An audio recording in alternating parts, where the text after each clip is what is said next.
Hello, how is everyone doing today? Welcome. I'm going to call it National Scorpio Day. It's National Scorpio Day. Come on down. Candace, I love that. Thank you for sending me the rock this morning. I always need a little bit of wink, wink, nudge, nudge in the morning. That's always makes things moving.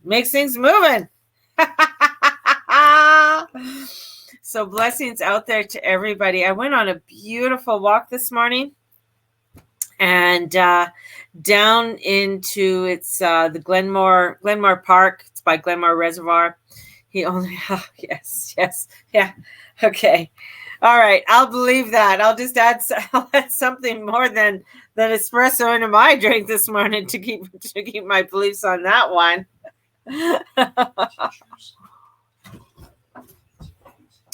So bringing in the sunshine and love today. So, the astrology was right. And it's I know they're not going to call it yet, and I didn't think they would because Mercury went stationary direct, so I knew you wouldn't get results yesterday. The results probably won't be coming in, and it's mainly because of the riots. They don't want riots, and so they really want to keep the peace. But I know that they're trying to say and trying to make it look like a certain person won. But the thing is, here it comes down to, and I think people have to educate themselves and have a really good look at it, where you want certain things in life. You want that. You want to change things. You want certain things in life, yet you hold on to something that no longer exists. Like it's like you're wanting to move into a new life, but you are picking, oh, but I still want to keep this, and I still want to keep that, and I still want to keep this. And this is where, with the energies, is saying that it is time to let it all go. Let it all go. And just keeping an eye on the percentage on the map. Just keeping, knowing that this is done. This is done. Something new is coming in. And opening your eyes to it. That's the whole thing. I'm neither either or. I just, but just by going by the astrology and where the astrology is leading, it's leading to something new. It is leading to something that is transformational. And when something is coming in that is new, it's like the scenario is like you're coming into this beautiful energy. You're coming into this beautiful castle. So you're walking into this beautiful castle. It is, there's gardens there. There's beautiful energy there. We find that people are able to live in a very harmonious way. And we're coming in, we're going into the hallway, and then there's the great hall of where all the goddesses are. And this beautiful energy of the goddesses, and there's this beautiful, lovely cauldron in the middle. And it's the cauldron of stepping into the new, right? Stepping into the new. And what is it that you want to step new into? But the thing is, in stepping into this newness and stepping into it, you have to not take anything that you've had before. So that means that you're stepping into a new way of thinking, a new way of understanding. You're taking the scales off your eyes and you're looking at the world in a different way. And many are not wanting to do that. There is such fear out there. And this is where the energies of the universe is coming in and saying, you can't. It can't. It no longer exists. You can't hang on to that old paradigm. Something new is coming in. And other things will come in and they will show you. And it's funny because, as I was watching things unveil and I started to do a lot more of my research, and I'm like, holy shit. Some look so shiny and wonderful and new. and their presentations come off, and people are just like, yeah, that's what we want. That's what we want. But yet behind it all was such a facade, was such deceit. But still, people aren't able to see that. And it is in that we will begin to transform. Change just doesn't happen overnight. It's like the French Revolution. You know, they stormed the Bastille. They didn't storm the castle. They didn't go and take Marie Antoinette out on the same day. They stormed the Bastille, and it was all a setup. It was a setup for the storming of the Bastille, actually, and how they took it over. But it's history. When you start getting into understanding, you know, people thought, oh, they did this and then off with their head. No, he was still there for 3 years plus, right? So this is where, you know, and she wanted to make changes, but nobody really wanted to hear her changes, right? Nobody wanted to listen to the woman. But this is it, you know, same with, Joan of Arc coming in, wanting to make a change, saved her nation, yet was sold out on the last moment because those that came around looked so wonderful and I can trust you. This is when we're coming in, we're stepping into, and the universe is showing us this new energy that's coming in. But it's difficult for us to, you know, to walk towards it because we still want to take out. We still want to, take things. There's a book I read, and I can't know for the life of me. It's something about Down Under or something like that. Anyways, the premise of the story, she's a teacher and she's a psychologist. She went to Australia to do work with the Aboriginal people. And they loved her. She was doing some fabulous work. She was actually getting in there and started working with a lot of the youth. And the elders were noticing what she was doing. And they thought, wow, I mean, you're really, you know, doing some remarkable work. And the elders want to come and meet you. They want you to come to council. And this is very unusual to invite, especially a white person, to this council. And she goes, yes. Oh, I would love to go out. And she goes, I really want to understand more and understand, you know, the whole idea of what it is, you know, the culture, the whole bit. So and she was a very well-dressed woman. I mean, she wore her nylons and she, very put together, very put together. And the man that she was with, her guide, said, okay, well, come on in.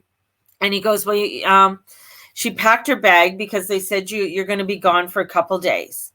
So she had her, it was like a little apartment that they had set up for her and stuff. Anyway, she goes, okay, so everything will be fine there. I'll just take a couple things for a couple days. And so she goes off and they're driving and they're driving and they're driving and they're driving and they're driving and they're driving. And it's getting hot and they're in a Jeep. And she's like, whoa, this, like, how much longer? He goes, oh, they're a little bit ways. He goes, they're quite out there. I mean, they have their council, the elders meet way out on tribal land, and so she's driving and driving and driving. They finally come to this, it's like this house, like in the middle of basically nowhere in the outback of Australia. And as they go there, the one woman comes out to greet her and takes her bag and puts her bag to the side. She says, you don't need this. And she goes, I need you to take off all your clothes because you can't come in with any of your stuff into here because it's sacred. You can put this on. And it was basically like a little sack. So she said, I did this very, she goes, as you take your stuff off, she folded up all her clothes very neatly. You know how, when you go to the doctor's office and you're told to strip down, well, you fold up your underwear and you kind of tuck it under because you don't want anybody to see it for whatever reason. So she goes, she did all that, did everything very neatly. And as she was walking in, she looked out of the corner of her eye and there's a fire going. And this woman sort of looked at her and smiled and dropped all her stuff in the fire. All her clothes, her purse, everything in the fire. And she was like, oh my God, I'm going to be killed. That's her thought. I'm going to be killed. What are they going to do? Oh my God. And she walked in, and there were these elders. They were all sitting around. And they, and they never said, it's funny, when you go into something like that and they don't say anything, they just sort of look at you. You just get kind of, oh my God, what the hell's going to happen now? So she walks in, and she's sitting there, and they came, and they're watching her, and they're looking at her, and they're speaking, and she's asking, her guide, who said, like, what are they saying? And he says, just one moment, just one moment, just one moment.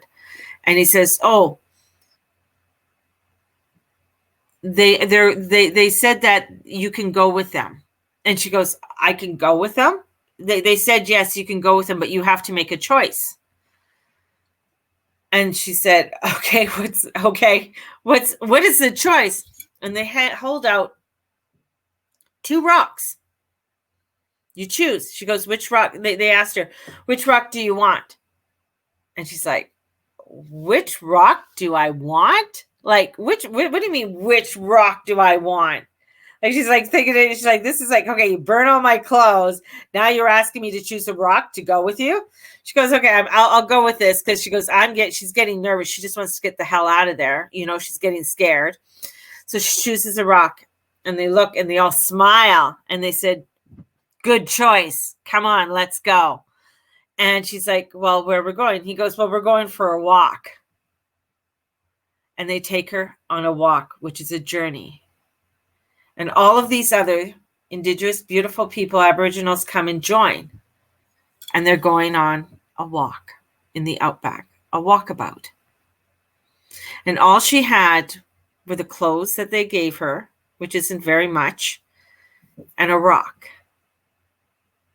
to trust. And every day she found out, every day things were always supplied. There was always water. There's always food. May not be what you thought was food, but there was always something. And on this journey, she got very curious to say, why, like, how many, first of all, it's like, how do they know where they're going? And they said, okay, this is what we do. We trust. There's a different person who's appointed each day, and we trust that everything, and they will lead us to where we're going to go. We will follow them. We will follow because we trust, because we're working together in trust. Well, they took her on this journey through the outback for over 30 days. 30 days she was out there for a month. And she was freaking out. She was thinking, oh my God. She had thoughts, oh my God, everybody's going to forget about, nobody's looking for her. What about her stuff? What about her apartment? What about all of these things? Like, she's just all worried. And then after a while, it was just like, it got to a point. Yes, it was grubs and bugs and everything else. All of these things were coming, that everything was always supplied. And there was one point, and it kind of freaked her out, was that her skin was peeling, and it was, because, the sun's coming down. It's hot. You're in the outback of Australia. And so she's like, oh my God, I'm getting so hot. I don't think I can do this anymore. And they said, don't worry. He goes, we're going to clean your skin. Your skin's going to get cleaned. They went through this massive flies, and these flies had they went after them, but ate all their dead skin, and their skin was like all shiny new. It freaked her out. So she went through all of these things, all of these different transformations of going through there. But it's coming in with trust. Coming in with trust of the changes that are coming in. She let go of everything. I think it was actually 40 days that she was in. She was in there for quite some time. And she finally came back to the city. And when she got back, she got back, and she called her office. She finally got to a phone and called her office, and they said, oh, well, we were told that you'd be away for a couple months. So we weren't worried. Like, who told you I'd be away for a couple months? That's just weird. She got back to her apartment. Thank you. She got back to her apartment. Apartment's still there. The guy said, yeah. He goes, no, everything was there. No, I knew you'd be back. And she thought, that was so weird. How did these people know that I'd be back? How did people know I'd be okay? Wasn't anybody concerned? But they all knew that she'd be fine. Everything was going to be fine. It was amazing, the transformation. And then she came in with new eyes, and seeing how they lived, how the Aboriginals lived in Australia. The understanding that you don't need anything. There's no attachments. No attachments. You don't need any of this. You just need to trust. Oh, and the rock, the pebble that she chose, the rock she chose, was the one that when she was leading, she led them for about 3 days, and she was like freaking out. She couldn't find water, couldn't find anything. And the rock was there to help to create saliva and water in your mouth, so you wouldn't go through dehydration. Pretty amazing. Pretty fucking amazing. Fabulous book. I got to figure out what the name of the book, something about down under, the land down under. It was very transformational, the journey that she went through, and the understanding that, okay, there's a reason why a lot of them, when you give them these homes, they don't want to live in the homes. They don't want to live in those homes. They'll live in the backyard and light a fire. Because why do I need it when everything is supplied? God, the universe, the goddess supplies everything. She was invited to their cave. They have a cave in the outback. Nobody knows where the cave is except for the elders. No white person has gone there. Anyone that go there, they wouldn't be able to find it again. But it has the whole history of the earth there. All of it. And it showed, and she goes, and it showed all the way up, and it did have 2020. And she goes, 2020 was coming in, and they showed where the light and the dark, where darkness was coming in for the light to start to shine again. Showed the Twin Towers. Showed different real major points in life throughout the creation, for even when the Aboriginals came. In this beautiful cave, and the cave had water, and it was cool, and it was beautiful. But that's a place where they come to be rebirthed, renewed. And they know that everything is coming to an end, and everything is coming to a renewal. And that's what's happening now. And people are freaking out, because they don't know where to go. They don't want to, they're afraid to trust. They're afraid to trust themselves. And I would have been freaking out if I saw somebody burn all my clothes. I'd be like, what the hell? But it comes in. It's like, where she couldn't run. She couldn't run anywhere. She couldn't go anywhere, and that's the whole thing. You can't run. It's like you can go somewhere else and everything else, but you got to remember that your thoughts are always with you. You go with you. If you don't change you, your thoughts, your being, yourself, doesn't matter where you go. It's like all the Californians are going to Texas. It doesn't matter. They're still taking parts of them that they refuse to let go of. They want the freedom. They want what's there, but they're not willing to sacrifice what they think is sacrifice, which isn't really a sacrifice, to make the transformation and changes.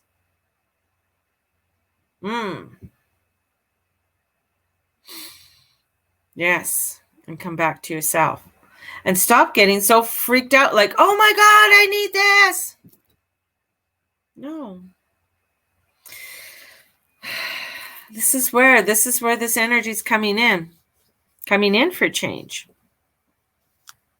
coming in for the transformation. And I ask for you that you read up and really educate yourself on the backgrounds of a lot of things that are coming in, because it'll shock you on the word that they are using. Remember, the word is sacred, and the word is a spell. Understand the word. Because the words have meaning. When you put things down in written word, when you start to understand what the words are, you become awakened. You become understanding. And it's a whole crazy dismantling of things that you believed in, and what you thought were true are no longer true. And that's the other part here. There's a lot that's coming in where people think a certain way, or they think it's untrue, and they're blaming somebody to take that responsibility when they have to look at their own self for what needs to change.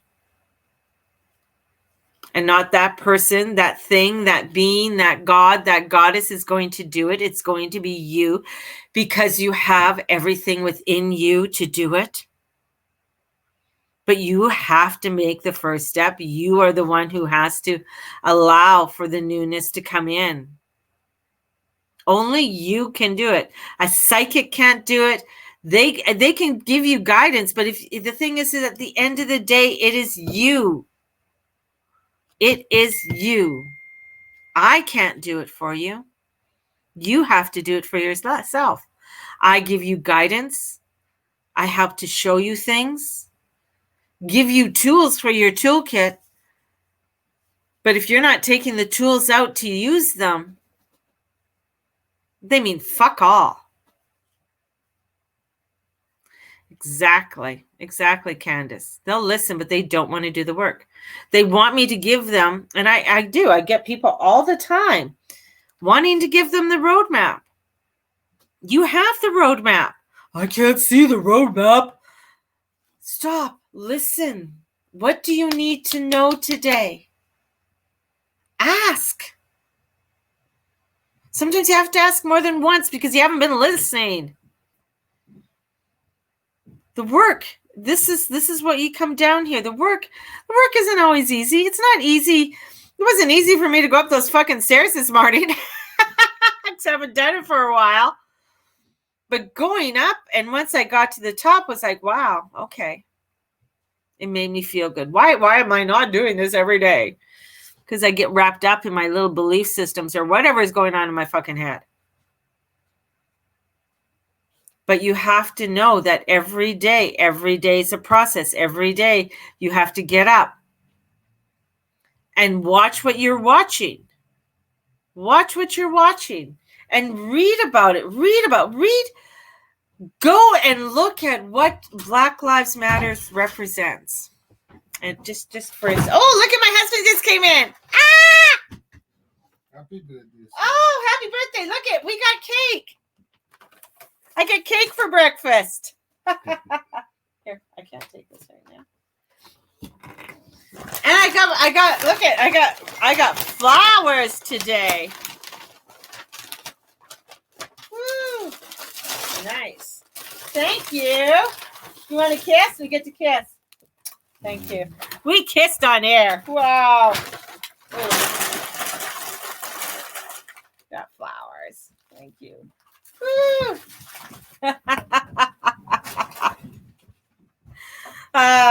Yes, I would love to pass it through to you.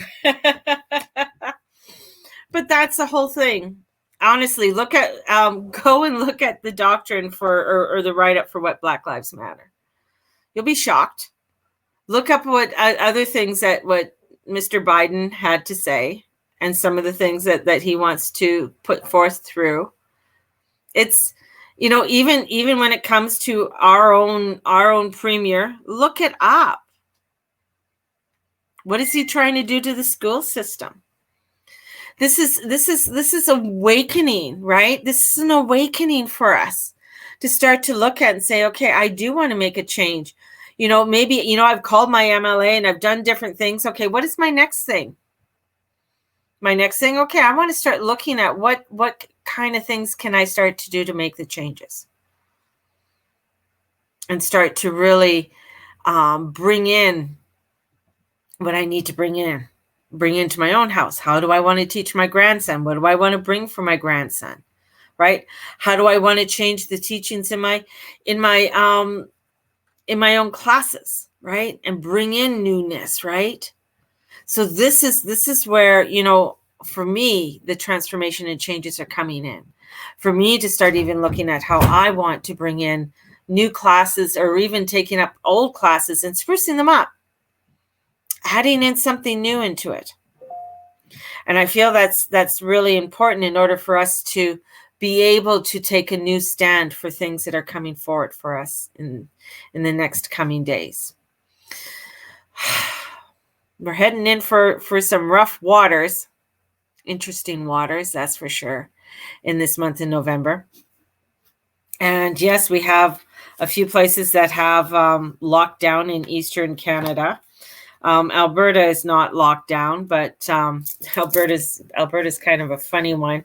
I think it's still the party province, and different parts of the world are going through, and they're rebelling because they know what's happened. So we send out love to all of that, and we send out, because there are changes that are coming in, and to embrace the changes, we got to fully embrace.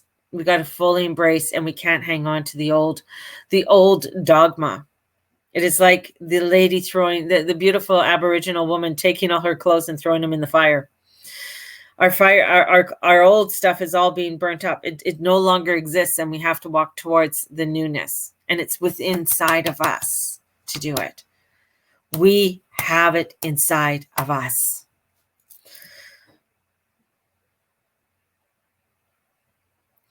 Yeah, that'll be, well, it's funny because everything is on the rise right now in Alberta. I talked to a nurse the other day, and she said, yeah, it is rising. She goes, they've been having more people coming in with COVID.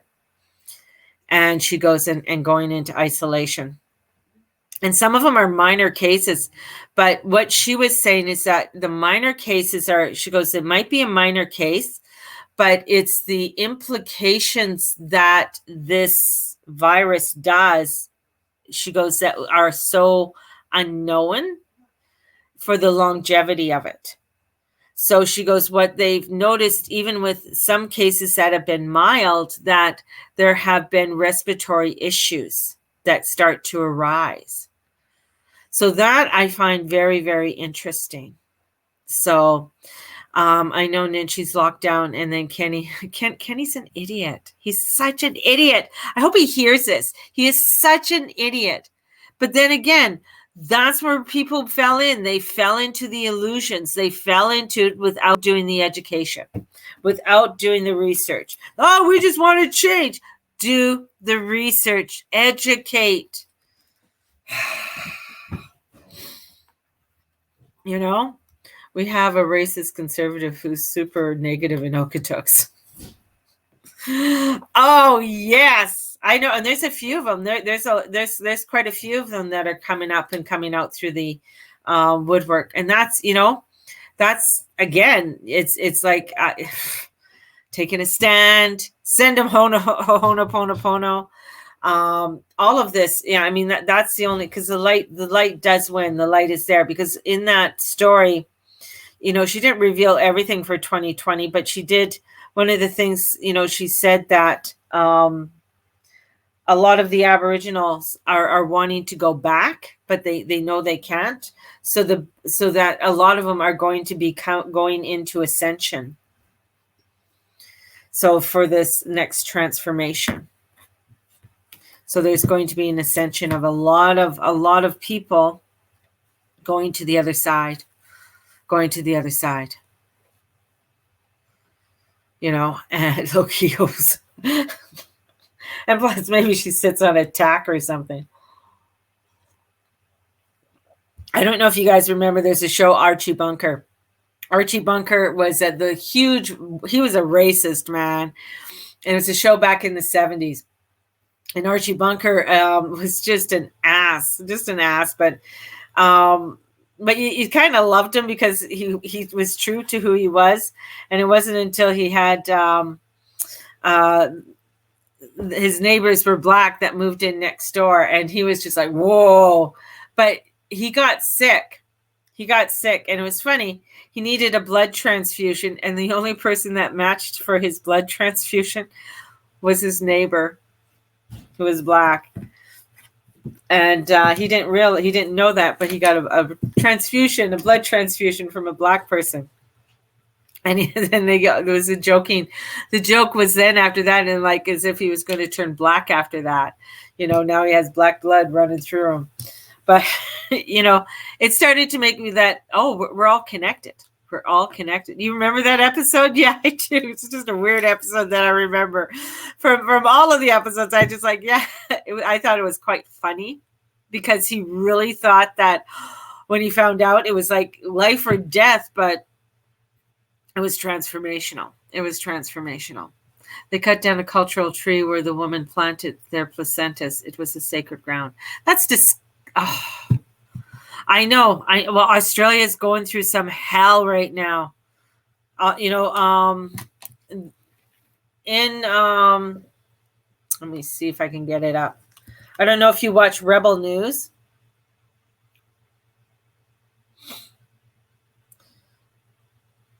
On Rebel News, they have, I don't think I'll get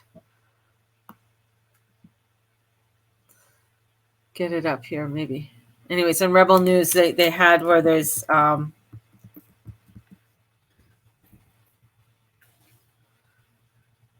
they've had a lot of different things going on. Sydney police officer charged with assault, pretending to be Antifa.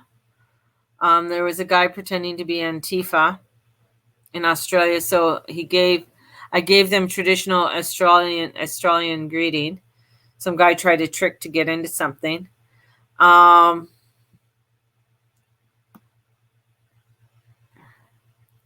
In Melbourne, they're having a lot of issues, and a lot of discrimination is happening in all areas in Australia. It's quite horrible. Oh, they do need to be changed over there. Oh, well, the history. I mean, the colonization of Australia was basically making it a prison camp and sending all the prisoners over there, the derelicts of society to that island. And then they thought, oh, well, we can't just send men over there. We might as well send the women, so it was like, sending, to make this place. And then they found out, well, hey, we're actually sending them to a pretty nice place. We're not, because they thought they're sending them down to hell because it's down under below, it's quite, anyways, everybody knows where Australia is, but thinking that they're sending them to hell, but they found out that they weren't really sending them to hell. Yeah. So sending all of that, because their prisons were being over flooded because of they were imprisoning just people who couldn't pay for things. Like if you couldn't pay for your rent, you went to jail. You couldn't pay for a loaf of bread, you went to jail. So I mean, everybody was in jail until they could pay things off, and it was a horrific system, just a horrific system. I mean, the things that they did. And sending them, down to a place. Yeah. So it's interesting how, with history, and you got to think that vibration is there. That vibration of arrogance is there. And even putting that the Aboriginal people were flora and fauna until I think it wasn't until the 70s they changed that in the Constitution, that they actually recognized the Aboriginal people as human beings, which was pretty disgusting. Went to all the goals. It's super gross. Oh, yeah, I bet you that would be super gross. And it's the thing after it just baffles me. It just baffles me. But it is, when we look at it, human nature is very barbaric anyways. We still have that caveman part of the brain. So we still have that derelict, that reptilian brain that's there. So, and I think that's why we a lot of times it takes a lot for us to come out of the fear that we're in right now. And that's why, right now they don't want to announce Trump's win because of, it'll cause riots. It'll cause huge riots, right? And the riots, I mean, that's just going to be the beginning of craziness. And even with all the Californians moving to Texas, I think there's going to be, because they're already complaining about the gun laws in Texas. Good luck in changing those fucking laws. But they want Democratic, but look at what the Democrats did to California. It's pretty fucked up. And the things that they did. So there's a lot of things that have been set up, been done, and we just have to open our eyes up to taking the scales off and going into that castle in with the goddesses and taking everything off and putting it into the cauldron.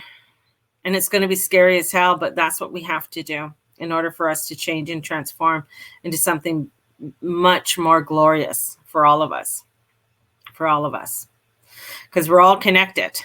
Because Archie Bunker didn't turn black when he got the blood transfusion. He was perfectly fine.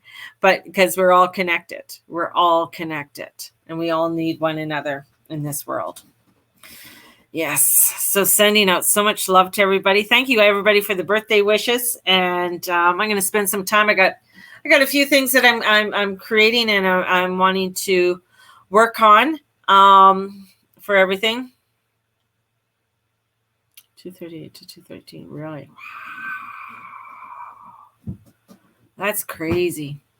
So sending you guys out so much love. Thank you for being a part of my morning. And may the Lord and the Lady watch over and bless each and every one of you and all that you say and all that you be and all that you do. Thank you. Thank you. Thank you. And blessings to you all. Have a fabulous day, everybody. Bye-bye.